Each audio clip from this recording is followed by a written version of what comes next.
Hello hello hello, good evening बेटा, good evening all of you. आ जाइए सभी फटाफट से, आप लोग की फिजिक्स की क्लास स्टार्ट हो चुकी है।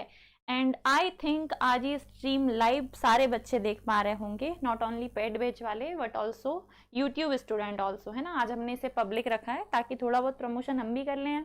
चलो जुड़ जाइए सभी फटाफट से। क्या आप लोगों को मेरी आवाज आ रही है? क्या मैं आपको दिखाई दे रही हूँ? सब कुछ ठीक है, सब कुछ परफेक्ट है तो आप लोग थम्स अप कर दो। यस मैम, ऑल ओके, सब क्लियर है। आज जो हम पढ़ने वाले हैं बेटा वो है एक बहुत ही इंपॉर्टेंट टॉपिक जो कि प्रकाश से ही रिलेटेड है। अपवर्तन हम पढ़ चुके, पूर्ण आंतरिक परावर्तन हम पढ़ चुके और पूर्ण आंतरिक परावर्तन से ही क्रांतिक कोण की डेफिनेशन भी हमने पढ़ ली। 3 इंपॉर्टेंट क्वेश्चन हमारे हो चुके हैं। अपवर्तन, इसके नियम, पूर्ण आंतरिक परावर्तन, इसके नियम, इसकी शर्तें, फिर उसके बाद क्रांतिक कोण की डेफिनेशन, ये एंगल होता क्या है, ये सब हम कर चुके हैं। आज जो हम पढ़ने वाले हैं वो है प्रकाश की उत्क्रमणीयता का सिद्धांत। और जब ये सिद्धांत हम कर लेंगे तो इसी से एक क्वेश्चन हम करेंगे जो कि है अपवर्तनांक और क्रांतिक कोण में संबंध।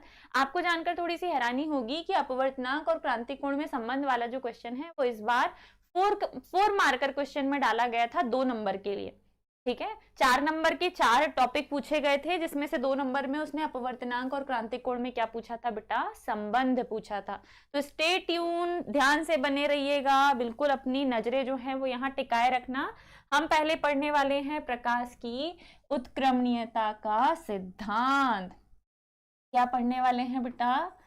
प्रकाश की उत्क्रमणीयता का सिद्धांत।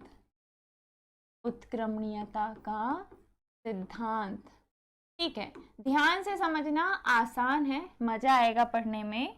पहले तो शेप पे आते हैं और एक एंगुलर शेप हम लेते हैं, कलर हम लेते हैं।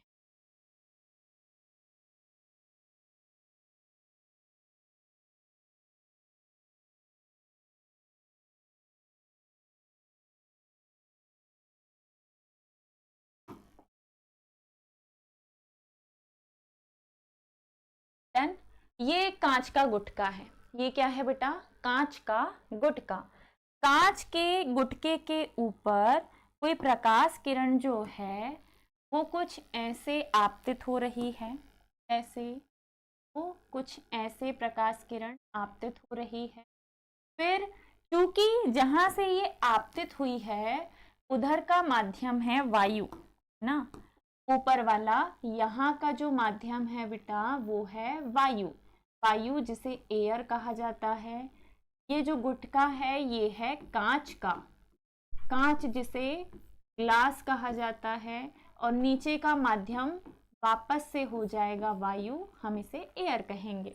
तो 3 अलग अलग माध्यम है हमारे पास, 3 अलग अलग माध्यम है हमारे पास। सबसे ऊपर की तरफ है बेटा वायु, फिर वायु से नीचे की तरफ जो है वो है कांच का गुटका, और सबसे नीचे वापस हमें मिल गया माध्यम कौन सा? वायु, यानी कि एयर। ठीक है, मान लो कोई प्रकाश किरण वायु से कांच के गुटके में प्रवेश कर रही है और कांच के गुटके से वापस वायु में प्रवेश कर रही है। Air to glass and glass to air, मतलब ये अलग अलग माध्यमों से गुजर रही है।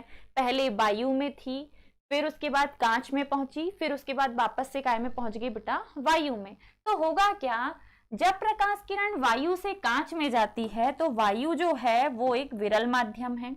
वायु जो है बच्चा वो कैसा माध्यम है? विरल माध्यम। और कांच जो है वो कैसा माध्यम है? सघन माध्यम है। तो जैसे ही ये वायु से कांच में प्रवेश करती है ये जो है अभिलंब की ओर झुक जाती है। चलो जरा इसे अभिलंब की ओर झुकाते हैं, है ना।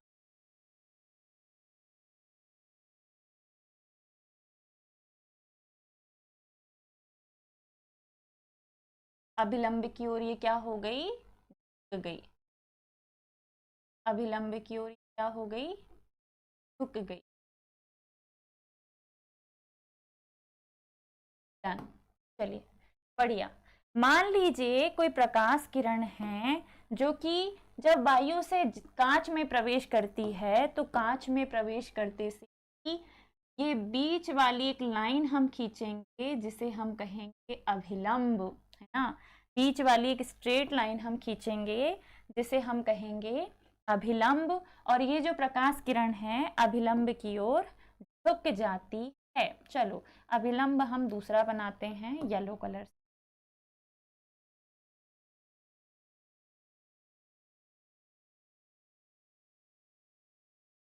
हाँ अभिलंब और डन, ठीक है। अब वायु से कांच में पहुंची, कांच से वापस प्रकाश किरण कहाँ पहुंचेगी बच्चा, वायु में पहुंचेगी। तो जैसे ही ये कांच से वायु में पुनः प्रवेश करती है तो कांच जो है वो सघन माध्यम है, वायु जो है वो विरल माध्यम है। सघन माध्यम से पता नहीं भैया इतना क्या लोड करते रहता है ये, आजा, नहीं आ रहा, चलो कोई बात नहीं, ध्यान से सुनना। सॉरी सॉरी सॉरी सॉरी, है ना, एसी अभी चालू किया है तो छींके आना तो थोड़ा सा लाजमी है। चलिए टेप पे आते, अरे यार ये नहीं ले रहा, फिर कोई बात नहीं। चलो मान लो कोई प्रकाश किरण है जो अलग अलग माध्यमों से गुजर रही है। पहले ये वायु में थी और वायु जो है वो विरल माध्यम है।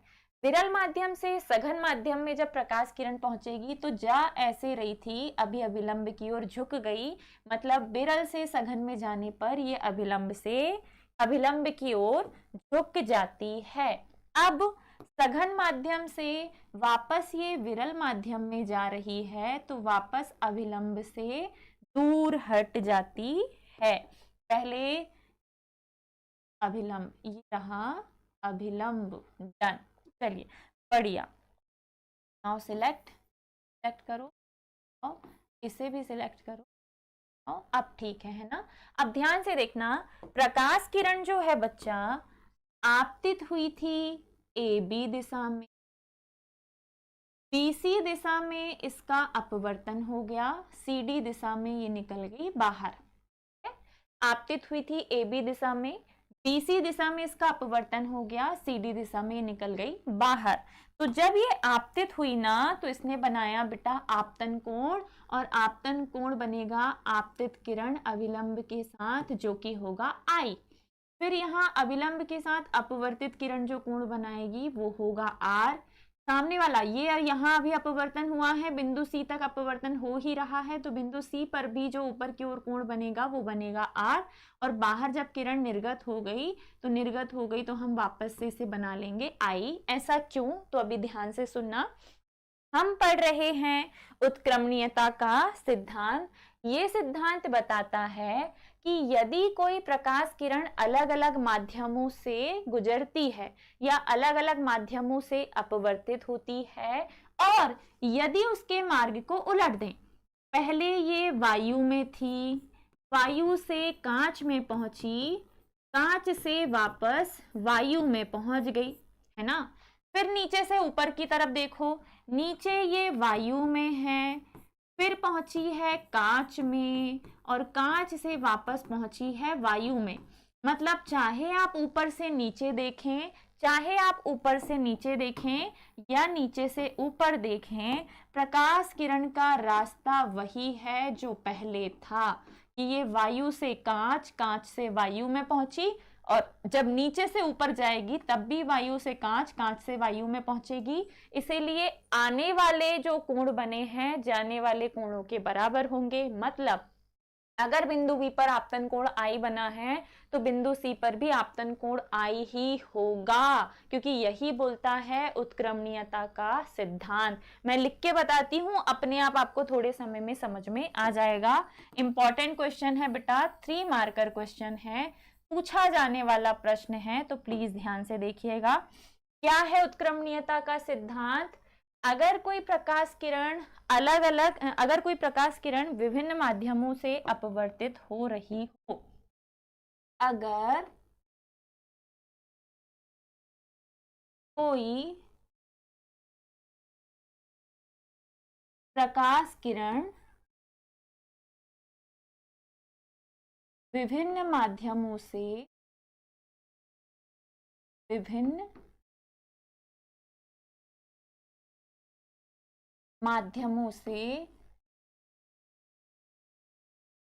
अपवर्तित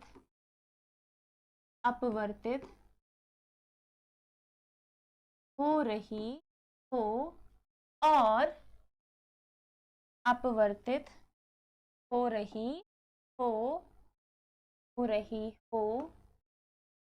और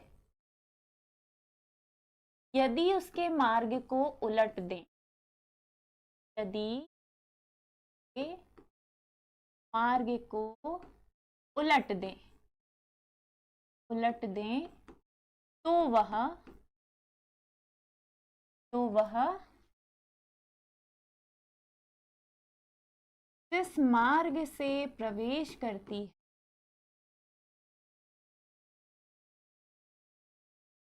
जिस मार्ग से प्रवेश करती है, तो दिख नहीं रहा है ना, प्रवेश करती है।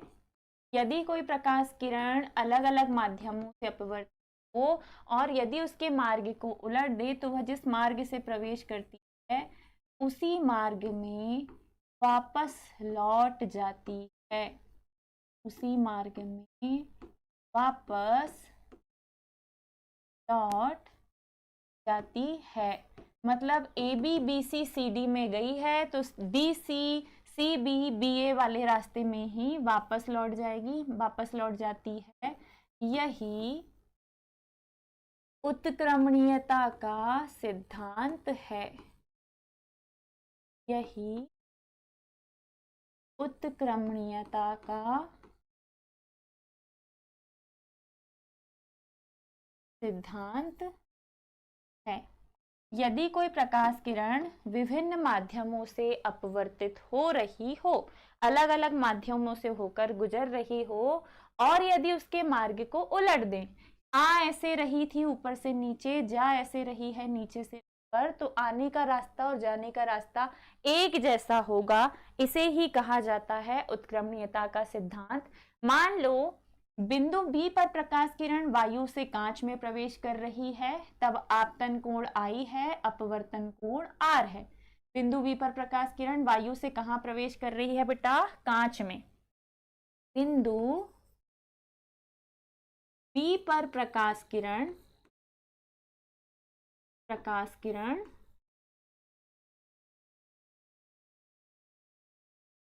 वायु से कांच में प्रवेश करती है, तब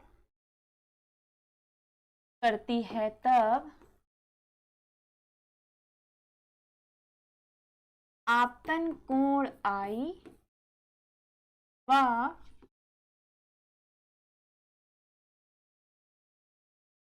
अपवर्तन कोण R हो तो किससे बेटा? स्नेल के नियम से, स्नेल के नियम से। स्नेल का नियम बोलता है कि आपतन कोण की जया यानी कि साइन I, अपवर्तन कोण की जया यानी कि साइन R, दोनों का अनुपात एक नियतांक होता है जिसे उस माध्यम का अपवर्तनांक कहते हैं। क्या ये क्लियर है? बिंदु बी पर प्रकाश किरण वायु से कहां प्रवेश कर रही है? कांच में। तो आपतन कोण I है, अपवर्तन कोण R है, तो आपतन कोण की जया हो जाएगी साइन I, अपवर्तन कोण की जया साइन R, दोनों का अनुपात एक नियतांक होता है जिसे n या म्यू से दर्शाते हैं, n या म्यू से दर्शाते हैं। तो हम अभी n से दर्शा रहे हैं क्योंकि तुम्हारी एनसीईआरटी में n लिखा हुआ है। अब ही कहां प्रकाश किरण बेटा? वायु में। पहुंची कहां है? कांच में। तो आप लोगे वायु के सापेक्ष कांच का अपवर्तनांक इक्वेशन नंबर 1। क्या लेंगे हम? वायु के सापेक्ष कांच का अपवर्तनांक इक्वेशन नंबर 1। ठीक है। अब अगली सिचुएशन क्या बोलती है? यदि हम प्रकाश किरण के मार्ग को उलट दें तो ये कांच से पुनः कहां पहुंच जाएगी? वायु में। तो नीचे से कांच से वायु में भेजो या ऊपर से कांच से वायु में भेजो, क्या दिक्कत है? कांच से वापस कहाँ पहुंच जाएगी? वायु में। क्या बोला है मैंने? यदि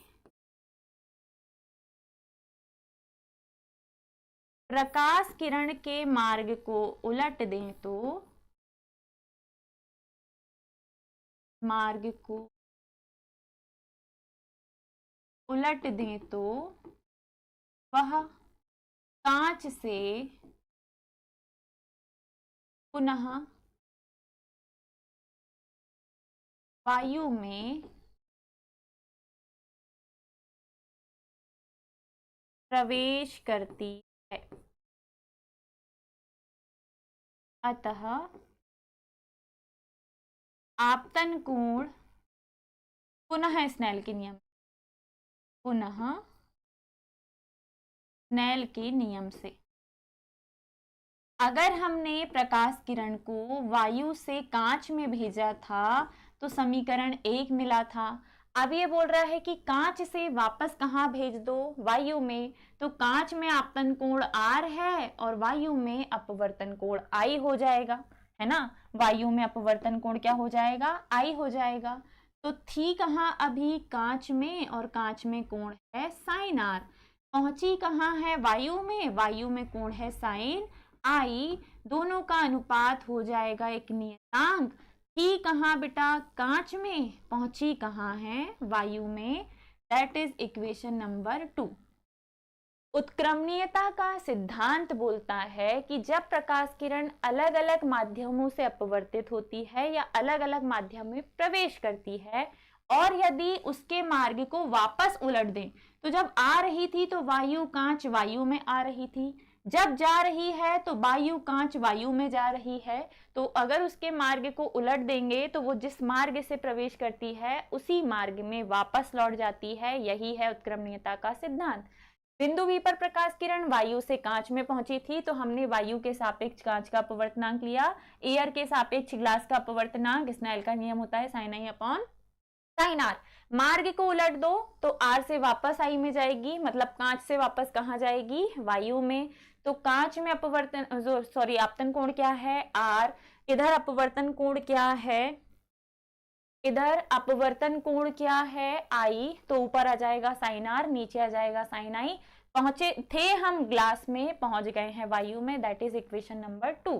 समीकरण 1 और 2 का गुणा कीजिए, ठीक है। समीकरण 1 इंटू 2 करने पर, 1 इंटू 2 करने पर समीकरण 1 का राइट हैंड साइड है ANG और लेफ्ट हैंड साइड, और राइट हैंड साइड है बेटा sine I upon sine R। दो का लेफ्ट हैंड साइड है GNA, इधर राइट हैंड साइड है sine I upon sine R। चलो दिखाती हूं मैं तुम्हें। ये रहा equation number 1 ANG sine I upon sine R, ये रहा GNA sine R upon sine I। दोनों का हमने किया है गुणा, तो लेफ्ट का लेफ्ट में होगा, राइट का राइट में होगा। तो यहाँ यही तो किया है, लेफ्ट का लेफ्ट में किया है, राइट का राइट में किया है। अब कुछ कैंसिल हो सकता है क्या? साइन I से साइन I, साइन R से साइन R। ओ सॉरी, ऐसे नहीं होगा, नहीं होगा। यहाँ पे जो दूसरा समीकरण है ना वो है sine R upon sine I।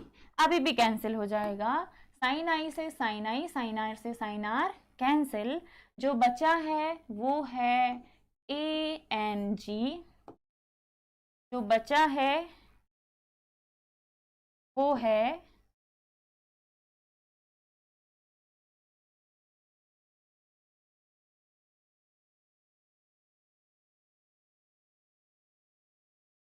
चलिए जो बचा है वो है ANG इंटू TNA बराबर में है 1। अब ANG को यहीं रहने दो, GNA का पक्षांतर करोगे तो 1 के बटे में पहुंच जाएगा GNA। इसको देखकर आप ये कहेंगे कि जब कोई प्रकाश किरण विभिन्न अलग अलग माध्यमों से अपवर्तित होती है और यदि उसके रास्ते को उलट दें तो वो जिधर से आती है उधर ही वापस लौट जाती है। एयर से ग्लास में गई थी, रास्ते को उलट दिया, मतलब 1 के बटे में लिख दिया, तो ग्लास से वापस एयर में पहुंच जाएगी। वायु से कांच में गई थी, वायु से कांच में गई थी और यदि हमने उसके रास्ते को उलट दिया तो कांच से वापस वायु में जाएगी। तो उलटने के लिए 1 के बटे में लिखा है और ये जो आया है यही उत्क्रमणीयता के सिद्धांत का सूत्र है। यही उत्क्रमणीयता के सिद्धांत का सूत्र है कि जब कोई प्रकाश किरण अलग अलग माध्यमों से अपवर्तित होती है और यदि उसके मार्ग को उलट दें तो उलटने के लिए 1 के बटे में लिखा है, तो वो जिस माध्यम में प्रवेश करती है उसी माध्यम में वापस लौट जाती है। एयर से ग्लास में गई थी, ग्लास से वापस एयर में चली गई, आ रही थी तो आने का रास्ता, जा रही है तो जाने का रास्ता। जाने के लिए मार्ग को उलटना पड़ा है, इसीलिए सूत्र 1 के बटे में आया है। तो जब भी तुम्हें 1/GNA दिखे तुम उसकी जगह ANG लिख सकते हो उत्क्रमणीयता के सिद्धांत से। ये जो आया है बेटा यही है उत्क्रमणीयता के सिद्धांत का सूत्र।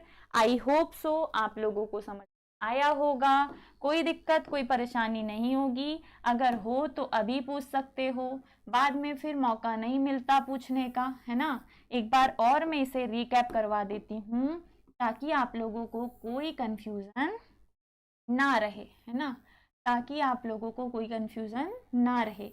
हमने समझा है उत्क्रमणीयता का सिद्धांत क्या है, इसका सूत्र।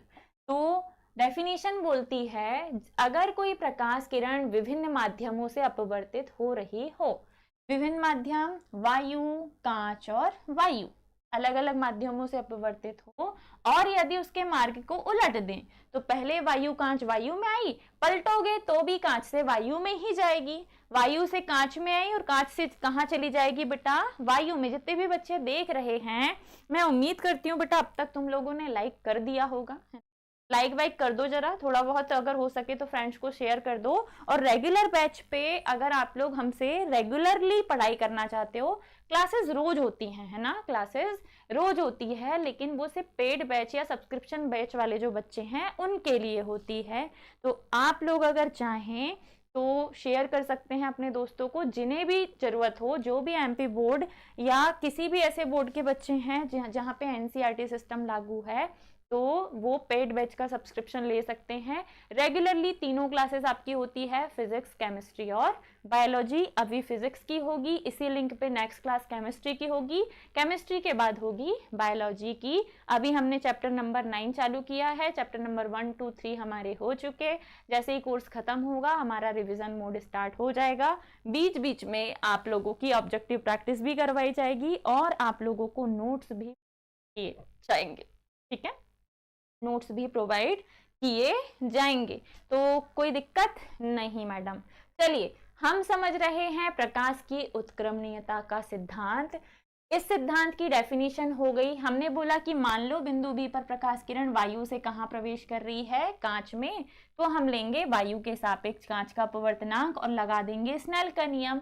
फिर अगर मार्ग को उलट दें तो कांच से वापस वायु में जाएगी, तो कांच से वापस वायु में भेज दो। कांच में आपतन कोण R और इधर अपवर्तन कोण I। इक्वेशन नंबर 1 और 2 का गुणा करो तो लेफ्ट के साथ लेफ्ट का गुणा होता है, राइट के साथ राइट का। इधर की सारी चीजें हो गई कैंसिल, यहाँ बचा ANG, GNA is equal to 1। ANG में आई थी, GNA में वापस चली गई, कब, जब मार्ग को आपने उलट दिया। इसीलिए ANG का जो डेरिवेशन आया है वो 1 के अपॉन में आया है, ठीक है, 1 के अपॉन में आया है। क्या यहाँ तक आप लोगों को समझ में आ गया? इफ आ गया हो तो हम अगला प्रश्न करेंगे और अगले प्रश्न में हम निकालेंगे अपवर्तनांक और क्रांतिक कोण में संबंध, जो कि बड़ा ही बेहतरीन क्वेश्चन है, ठीक है। अगला जो प्रश्न है बच्चा वो है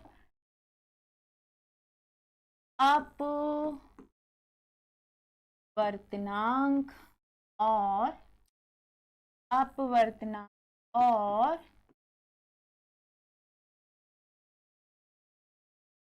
क्रांतिक कोण में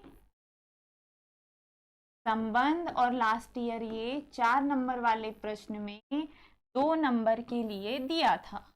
हाँ, लास्ट ईयर ये क्वेश्चन 4 नंबर वाले प्रश्न में 2 नंबर के लिए दिया हुआ था।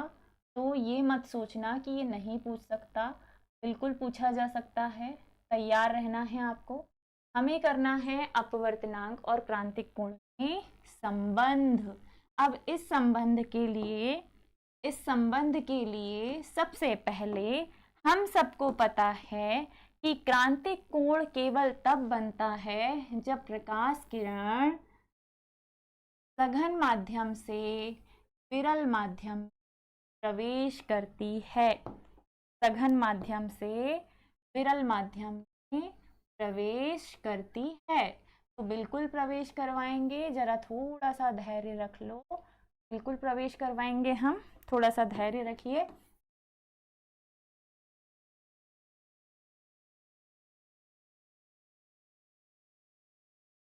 ठीक है, चलिए मान लीजिए आपने ऊपर वाला जो माध्यम लिया है वो है सघन माध्यम।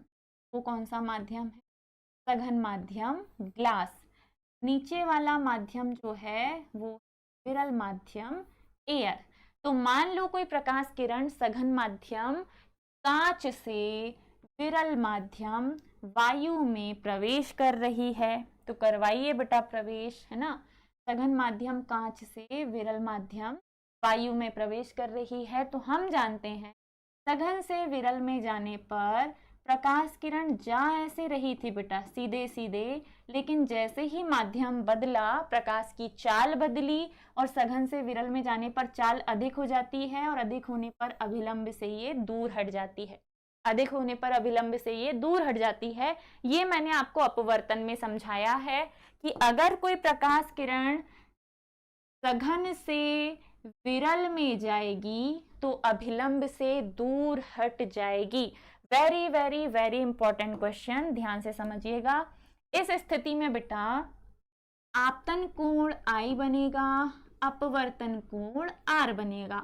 आपतन कोण I बनेगा और अपवर्तन कोण R बनेगा। ठीक है, पहले डायग्राम से समझो। चित्रानुसार माना प्रकाश किरण, नाम दे दे क्या प्रकाश किरण का? प्रकाश किरण का नाम है A, B और BC दिशा में इसका हो गया अपवर्तन। माना प्रकाश किरण AB दिशा में आपतित होकर BC दिशा में हो जाती है अपवर्तित। और ये जो प्रकाश किरण है ये सघन माध्यम कांच से विरल माध्यम वायु में प्रवेश कर रही है। ठीक है, ध्यान से देखिएगा। माना प्रकाश किरण AB, प्रकाश किरण AB सघन माध्यम कांच से विरल माध्यम वायु में प्रवेश कर रही है। विरल माध्यम वायु में प्रवेश कर रही है। ठीक है, तब आपतन कोण, तब आपतन कोण क्यों लिखना? तब स्नेल के नियम से। किसके नियम से बेटा? स्नेल के नियम। स्नेल सही से लिखिए मैडम, स्नेल के नियम से। मान मेरे चेस्ट में बहुत तेज दर्द हो रहा। ठीक है, चलिए माना कोई प्रकाश किरण सघन माध्यम कांच से विरल माध्यम वायु में प्रवेश कर रही है। तो बिंदु बी पर अगर हम स्नेल का नियम अप्लाई करेंगे तो थी कहाँ प्रकाश किरण बेटा? ग्लास में। कहाँ पहुंची है? वायु में। तो ग्लास का वायु के सापेक्ष अपवर्तनांक हम लेंगे, है ना। अपवर्तनांक हम लेंगे। आपतन कोण है, अरे यार पता नहीं सर ने क्या सेटिंग कर दी है ऊपर, sine I upon sine R। थी कहाँ? कांच में, पहुंची कहाँ है, वायु में, तो ग्लास से एयर में अपवर्तनांक, तो कांच के सापेक्ष वायु का अपवर्तनांक, आपतन कोण I, अपवर्तन कोण R। अगर हम इसे 1 के बटे में लिख दें तो 1 के बटे में GNA लिख दें तो इधर हो जाएगा, इधर क्या हो जाएगा बच्चा, इधर हो जाएगा बराबर, इधर भी आएगा 1 के बटे में sine I upon sine R। अब हम जानते हैं, हम क्या जानते हैं, क्योंकि उत्क्रमणीयता के सिद्धांत से हमने अभी पढ़ा थोड़ी देर पहले कि अगर हम प्रकाश किरण का मार्ग उलट दें, प्रकाश किरण का मार्ग क्या कर दें, उलट दें, तो आपने पढ़ा है कि 1/GNA बराबर हो जाएगा कांच से वायु में, वायु से वापस कांच में ANG। देखो थोड़ी देर पहले ही बताया है कि जहां ANG हो वहां 1/GNA लिख सकते हैं, जहां 1/GNA हो वहां ANG लिख सकते हैं। तो हमने यही किया है इसे सूत्र बनाने के लिए, चूंकि प्रकाश किरण, अब देखो नियम है, क्रांतिक कोण केवल तब बनेगा जब प्रकाश किरण सघन से विरल में जाएगी, तो हमारी मजबूरी है कि हमें ऊपर का माध्यम कांच लेना पड़ेगा, नीचे का माध्यम वायु, या ऊपर का सघन और नीचे का विरल। तो थी कहाँ, ग्लास में, पहुंची है वायु में, GNA। अब GNA को 1/GNA बनाने के लिए 1/GNA लिखा, तो इधर भी 1 के अपॉन में सूत्र लिख दिया। हम जानते हैं 1/GNA is equal to ANG होता है, वायु के सापेक्ष कांच का अपवर्तनांक।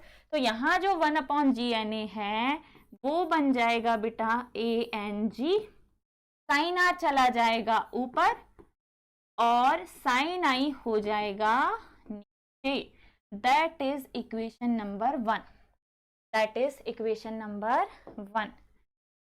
अब आप एक काम कर सकते हो, क्या, अब आप एक और काम ये कर सकते हो कि यदि हम आपतन कोण का मान इतना बढ़ा दें कि अपवर्तन कोण का मान 90 डिग्री हो जाए, आपतन कोण का मान इतना बढ़ा दें कि अपवर्तन कोण का मान 90 डिग्री हो जाए, तो हम आपतन कोण को क्रांतिक कोण कहते हैं।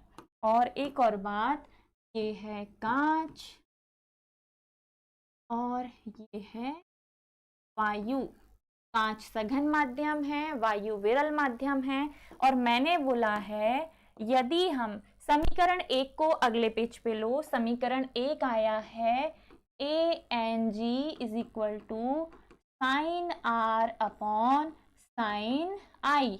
और मैंने आपको ये बोला है कि यदि हम आपतन कोण का मान इतना बढ़ा दें, जो आपतन कोण I है उसका मान इतना बढ़ा दें कि अपवर्तन कोण हो जाए 90 डिग्री, तब हम आपतन कोण को ही क्रांतिक कोण कहते हैं।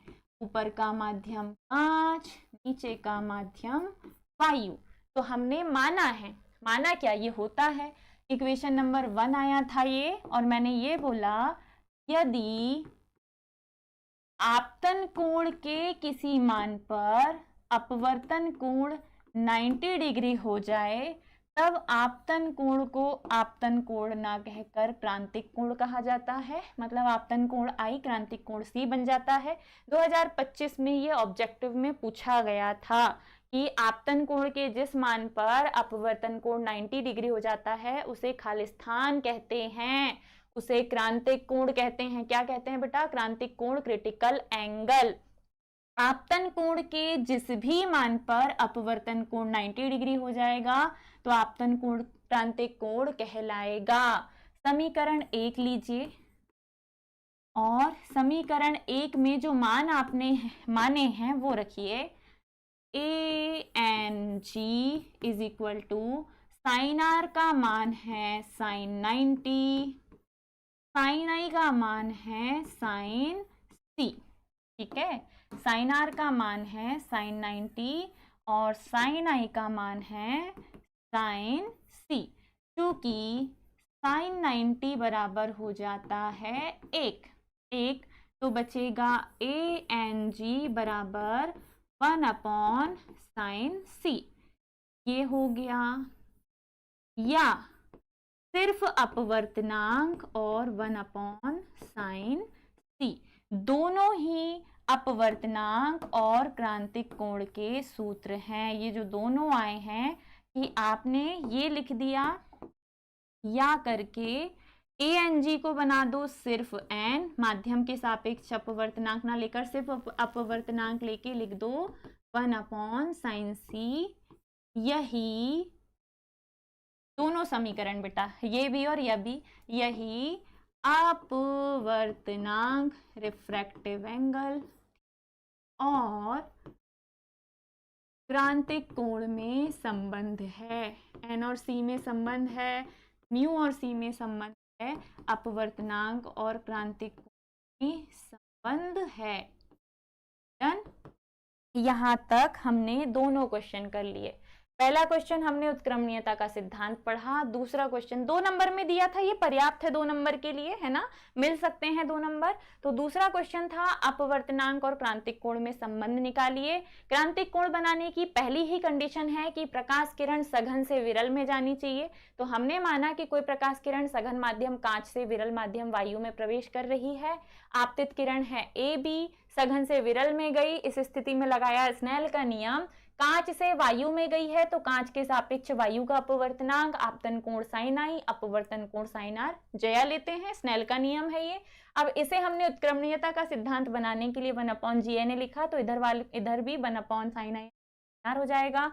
उत्क्रमणीयता के सिद्धांत से 1/GNA इज इक्वल टू होता है ANG, तो जहां 1/GNA है उसे ANG बनाओ, sin r को भेज दो ऊपर, sin r अपॉन हो जाएगा sin i। इक्वेशन नंबर 1 को रिपीट लिखा है मैडम ने। फिर हमने माना है कि अगर आपतन कोण के किसी मान पर अपवर्तन कोण 90 डिग्री हो जाता है, तब आपतन कोण क्रांतिक कोण बन जाता है। आपतन कोण क्या बन जाता है? क्रांतिक कोण बन जाता है। इस स्थिति में हमने माना कि आपतन कोण के जिस मान पर अपवर्तन कोण 90 हो गया, तब आपतन कोण क्रांतिक कोण बन गया। आपतन कोण ही क्रांतिक कोण है, अपवर्तन कोण 90 डिग्री होना चाहिए, रिफ्रैक्टिव एंगल 90 डिग्री होना चाहिए। ठीक है, समझ में आ रहा हो तो फटाफट से लाइक कर दो, है ना। नेक्स्ट क्लास आप लोगों की होगी बच्चा केमिस्ट्री की 7 बजे से, एंड आफ्टर दैट होगी बायोलॉजी की। बस सर ज्यादा लंबा ना खींचे, है ना, हिम्मत बिल्कुल खत्म हो जाती है नहीं तो। चलो, साइन आर का मान लिया, आर का मान 90 है, आई का मान सी है, समीकरण 1 में रख दिया। ANG sin 90 अपॉन साइन सी में sin 90 का मान 1 होता है, इतना तो ट्रिग्नोमेट्री की चार्ट पता होगी आप लोगों को। sin 90 का मान 1 बटे में sin c, इधर है ANG, यही अपवर्तनांक और क्रांतिक कोण में संबंध है। या ANG को हटाओ, सिर्फ लिखो n, जिस भी माध्यम के सापेक्ष निकालना होगा हम निकाल देंगे। 1/sin c, ये जो आया है यही अपवर्तनांक और क्रांतिक कोण में संबंध है। अपवर्तनांक सदैव क्रांतिक कोण के व्युत्क्रमानुपाती होता है। अपवर्तनांक सदैव क्रांतिक कोण के व्युत्क्रमानुपाती होता है, मतलब क्रांतिक कोण का मान अधिक होने पर अपवर्तनांक का मान कम होगा, क्रांतिक कोण का मान कम होने पर अपवर्तनांक का मान अधिक होगा। ये सदैव एक दूसरे के व्युत्क्रमानुपाती होंगे। डन। चलिए, यहाँ पे आके मैडम की क्लास हो जाती है समाप्त। चलिए, यहाँ पे आके मैडम की क्लास हो जाती है समाप्त। आज हमने 2 इंपॉर्टेंट क्वेश्चन किए हैं। आई होप सो आप लोगों को समझ में आए होंगे। कल हम और बेहतरीन क्वेश्चन करेंगे, है ना। तो इसके लिए आपको थोड़ा सा अप्रिशिएट करना पड़ेगा। भैया लाइक वाइक कर दो यार, एक आधी कमेंट करके बता दो समझ में आया या नहीं। अनामिका, वेयर आर यू बेटा? आज तो आपका कमेंट ही नहीं दिख रहा है मुझे, है ना। अगर देख रहे हो तो कमेंट करके बताओ क्या आपको दोनों क्वेश्चन समझ में आए। तो ठीक है, मैडम अब आपसे यहीं विदा लेती है। कमेंट करके जरूर बताना कैसी लगी आज की क्लास।